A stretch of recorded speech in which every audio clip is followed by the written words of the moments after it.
This weekend's Showtime card will feature the light welterweight champion of the world, a title fight in the same division, and a middleweight world title fight as well.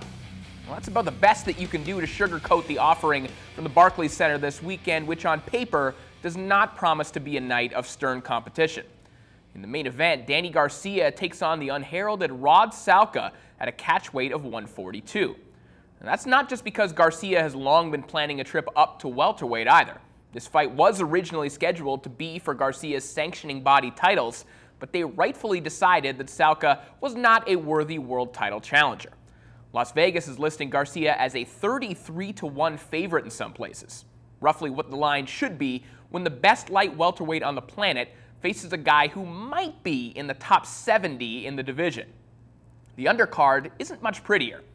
IBF junior welterweight champion Lamont Peterson takes on Edgar Santana, a 35-year-old New York product who has never fought in a 12-rounder before in his life.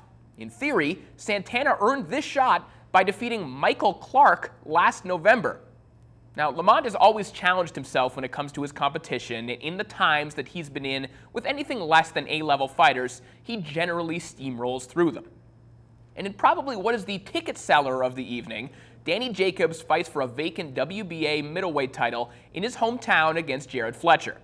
Both men were terrific amateurs who have relatively thin pro resumes thus far. Both men have also been stopped in fights that they were expected to win.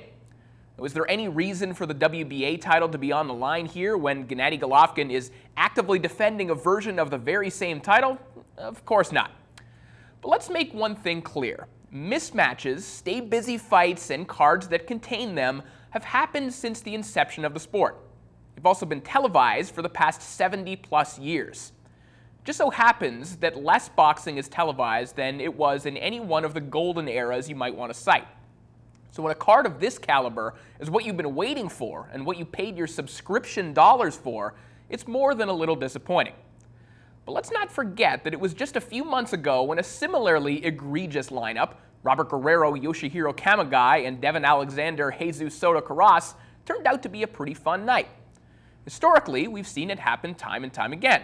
A card with Barry McGuigan versus a late replacement Stevie Cruz, Thomas Hearns, Mark Madal, and Roberto Duran, Robbie Sims produced an upset and a Fight of the Year candidate. Now, chances are we won't get either one of those this time. But face it, you're going to watch anyway, with the hope that it might.